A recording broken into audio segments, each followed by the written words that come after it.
Today we will talk about future Apple products. The iPhone SE3 didn't appear at the spring-loaded Apple event on April 20th among all the other big product announcements, which followed rumors suggesting the iPhone SE3 wouldn't be among them. That means we likely won't see the budget phone launch this year, but Apple could still surprise us by bucking its own trends. The iPhone SE 2020 was one of the most exciting phones of 2020, providing excellent Apple hardware and software in a compact size and at a relatively low price.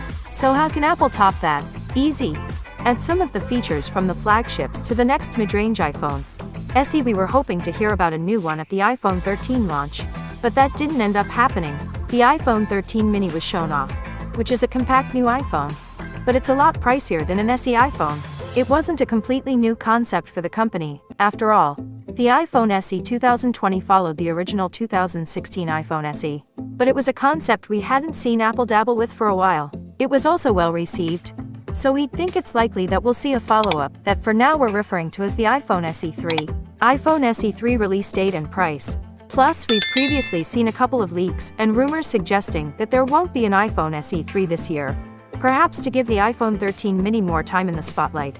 So we might be waiting a long time for the phone, if we get it at all. If that's the case though, then there may well be one in 2022 at least, because it's also rumored that there won't be an iPhone 14 mini, meaning Apple might rely on the SE line for fans of smaller phones. While we take this with a pinch of salt, it's unlikely that Apple would launch an iPhone SE3 around the same time as that, further suggesting we might be waiting a while, although this 4G iPhone 13 could end up being the iPhone SE3 in all but name. So this is another thing that might land instead of, or is the iPhone SE3, or maybe we'll get an iPhone SE3 and an iPhone SE3 Plus. It's hard to say at this point. As for the price, there's no news there, but the iPhone SE 2020 starts at $399, so the iPhone SE3 is likely to have a similar price, if not perhaps slightly higher. The iPhone SE3 might have a similar price to its predecessor above. The iPhone SE3 might have a similar price to its predecessor. iPhone SE3 news. We haven't heard much about the iPhone SE3 yet, but if it ends up being the rumored iPhone SE Plus in all but name, then it will presumably have a larger screen than the 4.7-inch iPhone SE 2020. Rumors have put it at either 5.5 or 6.1 inches. Given that the iPhone SE 2020 shipped with the latest available Apple chipset, we can also assume that the iPhone SE3 will do the same, likely meaning the A15. Leaks and rumors. A modern design.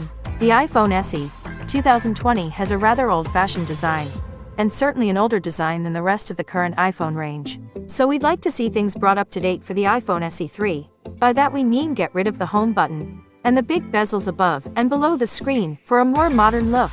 Doing this would also allow Apple to increase the screen size without increasing the overall size of the handset, or alternatively keep the screen the same size and shrink the phone even smaller. An OLED screen with a higher resolution. The iPhone SE 2020 has an IPS LCD screen with a 750x 1334 resolution, neither of which are exactly cutting edge. Now, there are of course limits to what can be done with a mid-range phone, but when you consider that the similarly priced OnePlus Nord and Google Pixel 4 both manage a higher resolution and OLED technology, it's hard to see how Apple could justify omitting these things from the next iPhone SE model. That said, we wouldn't count on getting either. Apple rarely competes with Android phones on pure specs. Better battery life. The iPhone SE 2020 has a small 1821 mAh, which might seem reasonable given the phone's compact size, but we found it didn't go far, lasting around a day. That's not terrible, but it's certainly not impressive. So we'd like much more from the battery in the iPhone SE3, whether that's achieved through increasing the size or making things more efficient. Keep it small and affordable. The iPhone SE 2020 stands out through both its small size and its relatively affordable price, and we want both of those things to remain for the iPhone SE3. There aren't many compact phones anymore, certainly not ones with good specs, and nor are iPhones known for being affordable, so the two things make for a great combination. More cameras. The iPhone SE 2020 has just one camera on the back and one on the front, and while they perform reasonably well, they don't give you the versatility that you can get with more lenses. Of course, with even the iPhone 11 only having a dual lens snapper, we don't expect too much more from the iPhone SE3. But when you consider that rivals like the OnePlus Nord and Moto G5 G Plus have 4 cameras on the back and 2 on the front, You'd think an extra lens or two wouldn't be too much to ask for. A higher refresh rate.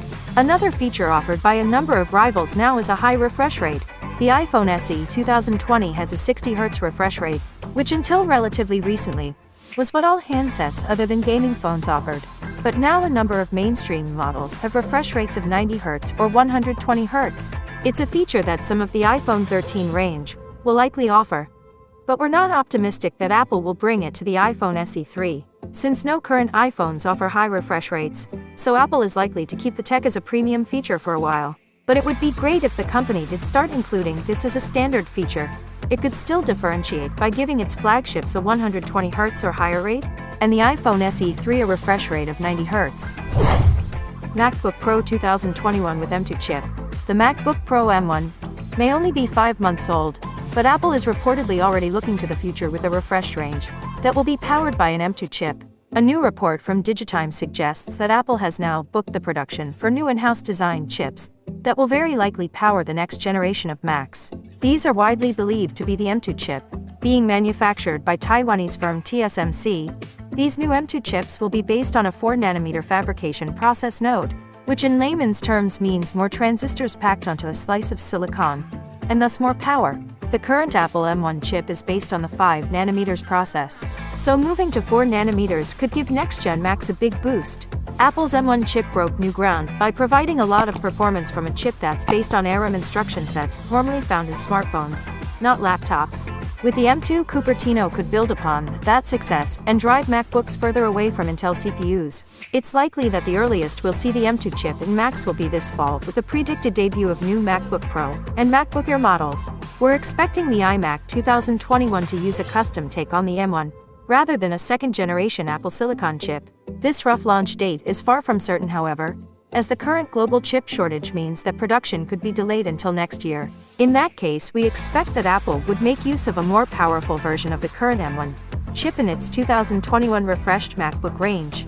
The M2 chips for MacBooks are not the only new chip Apple is supposedly working on, according to Digitimes. The A15 chip tipped for the iPhone 13 is due to enter production in late May ahead of the phone's fall release. It's believed this new iPhone chip will be based on 5nm technology like its predecessor, the A14 Bionic. The 2022 iPhone is rumored to jump to 4nm. iPad Mini 6. The next iPad Mini will have a larger display. It's not known if Apple plans to introduce a larger iPad Mini, or if the increase in size will be implemented through a bezel reduction. The next generation iPad Mini is expected to continue to feature a Lightning port, and it's also believed to have a home button. According to Digitimes, Apple will release the new 8-inch iPad Mini in the first half of 2021. Japanese site Macatakura believes the iPad Mini 6 will feature an 8.4-inch display with slimmer bezels, and a design similar to the iPad Air 3. It will look similar to the upcoming low-cost iPad, and will continue to feature a Touch ID home button and a Lightning port, and is therefore not expected to mirror the major design changes seen on the iPad Air and iPad Pro. In April, images of an alleged 6th-generation iPad Mini dummy model were shared online, showing the same design as the current model, complete with a home button and thick bezels on the top and bottom, although there has been the suggestion that the device looks slightly thicker. Somewhat dubious rumors from multiple sources in Asia suggest that a Pro version of the iPad Mini may also be in the works. The device is said to feature an 8.7-inch display, housed in a chassis that has an increased width and reduced height compared to the existing iPad Mini 5. For a more square overall appearance, this so-called iPad Mini Pro has allegedly passed Apple's initial stages of product development and could launch in the second half of 2021, but it is unclear if these rumors are accurate. Apple is working on a new iPad Mini with a mini LED display, but this is likely to be a Mini that's coming in the future, and not the 2021 refresh. Mini LED technology will allow for thinner and lighter product designs while also offering good wide color gamut performance, high contrast and HDR, and local dimming, which dims the backlight behind black areas of the screen, while keeping bright parts lit. So guys, this was all known information at the moment. Thanks for watching. If you like this video, like, subscribe, click to bell.